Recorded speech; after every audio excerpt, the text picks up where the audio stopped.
In this video, we're going to finish a few more examples for VSEPR shapes and polarity.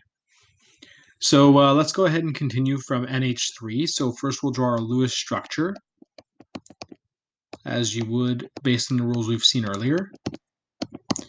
And now we're going to ask ourselves a few questions. So we're going to go take a look at the questions we asked for the polarity.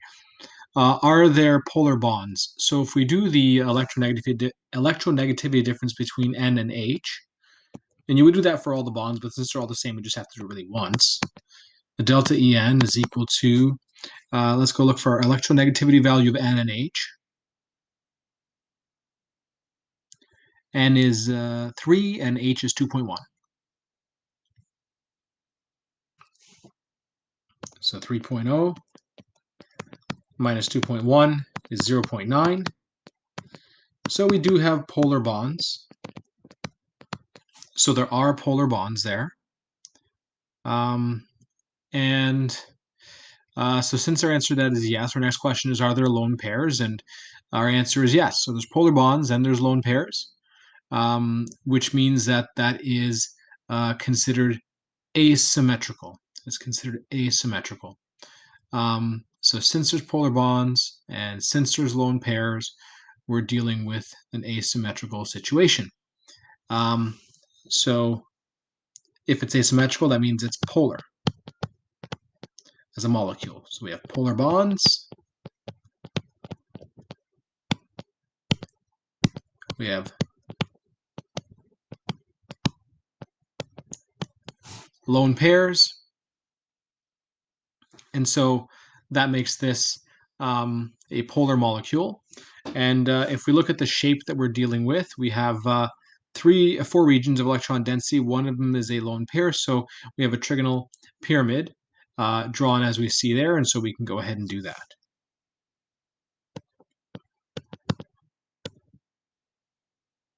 One coming out at us, one going away from us, and one in the plane. And so since the most electronegative atom is the nitrogen, overall, all of our dipoles are pointing towards the nitrogen, with the partial positive charges being on the hydrogens.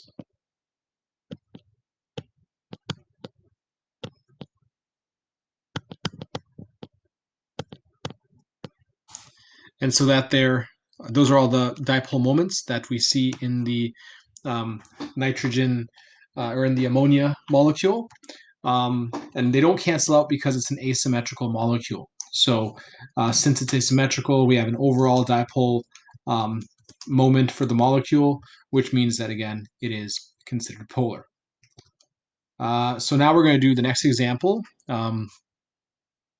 H2O. We're going to figure out if it's polar or non-polar. And then we're going to draw the dipoles where they fit in. Well, one more thing to mention as well is that these here, these lone pairs do pull up as well. So overall, the overall dipole is going basically towards the nitrogen part of the molecule. So that's our overall dipole there. Let's now take a look at water. So water looks like this. Now I've already drawn it here as the VSEPR shape. It is a bent shape. So I forgot to mention this. The name of the shape up here was trigonal pyramid, and over here the water is bent.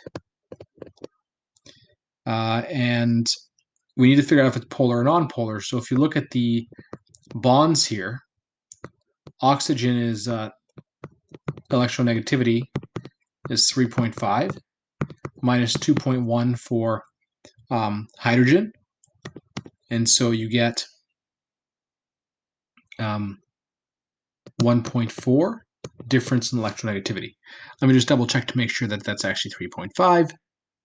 Right, 3.5 minus 2.1 gives you 1.4. And so it is a polar bond that exists between them. And since it's a polar bond, we can go and ask ourselves those questions up there. Or we can ask ourselves questions regardless. So our question is, are there any polar bonds? It's definitely not no. We do have polar bonds, so it's yes. Now, are there lone pairs? Well, yes. And since there's lone pairs, we know that that is considered that's considered asymmetrical in that case. So we have um, polar bonds. We have lone pairs. And so because of that, it's asymmetrical and it's a polar molecule. And again, you would draw it the VSEPR shape way here. The individual dipole moments,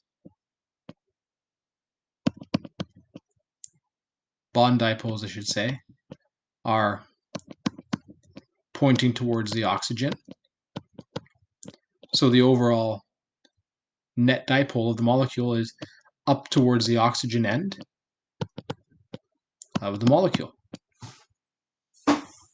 And that is our water, and it's polar. So it has partial charges. Essentially, partial charges on the oxygen, that's negative, and partial charges on the hydrogens that are positive. Now we're going to take a look at the BH3 molecule. So draw a Lewis structure.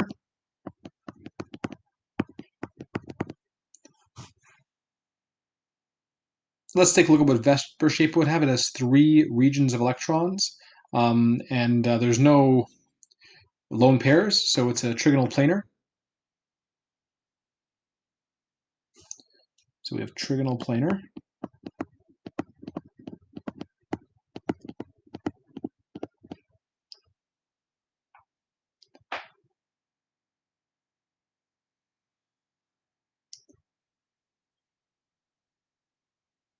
And so here, we're going to draw it as our VSEPR shape.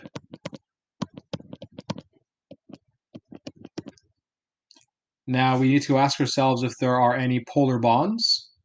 And if there are polar bonds, we can continue. If there's no polar bonds, we can continue with other questions as well. So let's find the electronegativity difference between B and H. So delta En. B is 2.0 and H is 2.1. So we do 2.1 minus 2.0, we get 0.1, therefore it's nonpolar. So all the bonds there are nonpolar. So if we look carefully at our questions, we have no polar bonds. Are there lone pairs? No. Therefore, we have a nonpolar molecule. So nonpolar,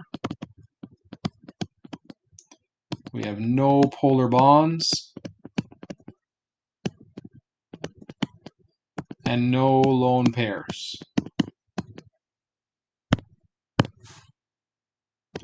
No lone pairs. And then we have our last 2 questions here. Again, you should be pausing the video and trying it out yourself. One more thing to mention as well, we don't have to draw any partial charges or anything like that because there are no polar bonds there. So we're really only drawing those partial charges if there are polar bonds, and the partial charges only really remain if the dipoles of the bonds do not cancel out and you get an overall dipole moment. So now we go to O3. So we're going to draw O3 out. And if you draw O3 out, ozone, you'll notice it looks something like this.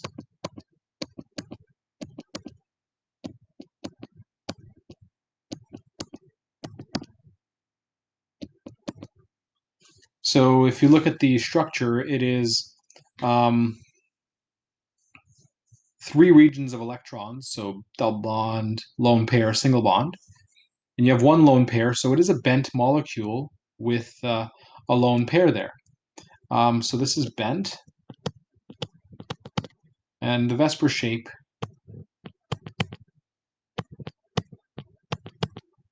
would be drawn much like I did with the Lewis structure.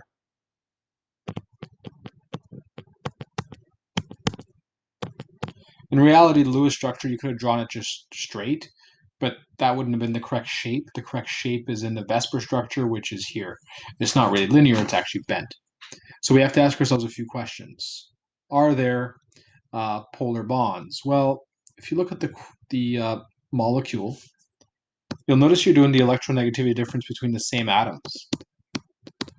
So that's equal to 3.5 minus 3.5, which is equal to 0. So there's no polar bonds in this molecule.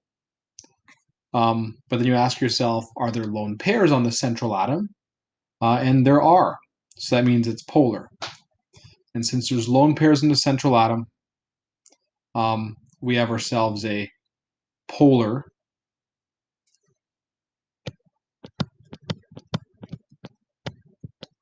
molecule. The overall direction of the dipoles for ozone, and it's a bit harder to see here, but the lone pairs are on top of the oxygen over here. It's a bit tougher to determine the overall dipoles here because you have dipoles sort of going in every direction. You have dipoles from the lone pairs of these oxygens, these oxygens, these oxygens. So for a molecule like this, I probably wouldn't ask you to find the overall dipole, at least at this moment. For other simple ones like we did above, you should be able to do. But for this one here, since you have so many lone pairs going in different directions, you'd have to look at some going this way, some going this way, some going this way. So I wouldn't really ask you to do something like that for now. But essentially, why is this a polar molecule when well, there are lone pairs on the central atom and it's not symmetrical, so asymmetrical. And just a reminder, wherever you put that it was nonpolar, put that it was symmetrical. And whenever you put that it was polar, make sure you put that it's asymmetrical.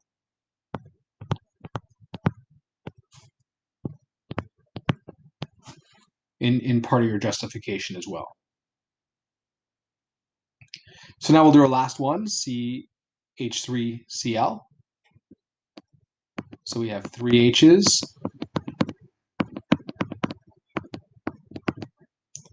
And we need to calculate the electronegativity values. So we have the bond between C and H, the difference in electronegativity. We've already calculated as 0.4. 0.4. So that's nonpolar. Nonpolar. But if you look at the bond between Cl and C, that there is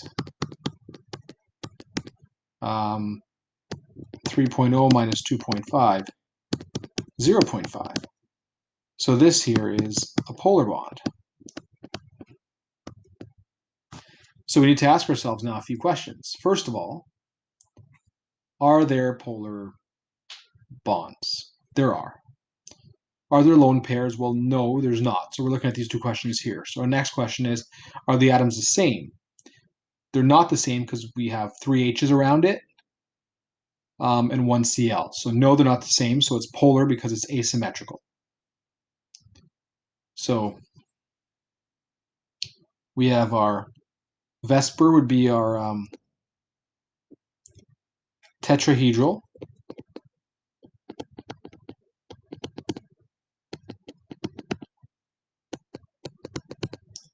And so we have our overall dipole around this direction here. Partial negative charge on the Cl, partial negative charge on this, positive charge on the C. This is considered polar. Remember, this is tetrahedral.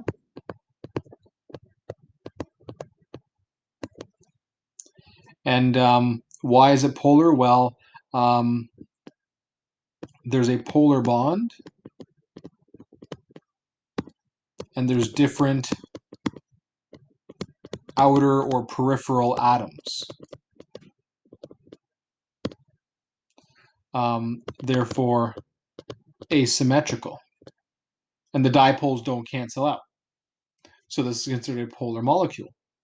And so you should be able to do examples like the ones we saw here. where I give you a molecule, you draw out the Lewis structure, and then using the series of questions and the VSEPR shapes, figure out if you're dealing with a polar or non-polar molecule. And remember that at the end, when you have a polar molecule, you want to show the overall dipole. For a polar molecule, the partial charges will be on those atoms where they belong. And for a nonpolar molecule, the partial charges won't be there because they cancel out. There's no overall dipole moment for the molecule because, like I said, everything cancels out since it's symmetrical. You want to make sure you justify your answers properly and put that you have asymmetrical if it's polar, symmetrical if it's nonpolar, as a result of the questions that you answered in these guidelines here. And so if we look at our presentation, your last page is essentially a summary. Don't forget that there are exceptions to some of these molecules. So we saw one over here where we had a molecule with lone pairs. There were some polar bonds because if you look at krypton and Cl, so if you look at krypton and Cl, krypton is 3. Actually, it's non-polar bonds in that case. Krypton is 3, Cl is 3. So there were non-polar bonds. That's fine, but there were still lone pairs. Normally, when you ask the questions, you ask, are there lone pairs? Or yes, are there polar bonds? And if you say no, let's go back to our questions here. Are there polar bonds? If you say no, then you ask, are there lone pairs? If you say no, usually it's non-polar. Or if you say yes, usually it's polar. So here, everything would lead us to think, well, this is polar. But it's not quite polar because you have the lone pairs on opposite sides, and they're pulling in these directions here, and they're canceling each other out. And same thing with something like this over here, where you have a molecule with I and F. There, we have I, F. Our electronegativity difference is 1.5. So if we're doing this, if we're looking at this molecule here, we would say, well, are there polar bonds? Let's go back to our questions here. Are there polar bonds? We'd say yes. Are there lone pairs? We'd say yes. And we'd say, well, it's polar. But in this case here, it's an exception. There are polar bonds. There are lone pairs, but the polar bonds are equal and cancel each other out. And the lone pairs, the way they're placed, are like almost a trigonal planar. And so they're equal and cancel each other out as well. So there's an exception in that case too. This is more grade 12. Just know that there are some exceptions when you do get to that level, or if you see some challenges in your textbook.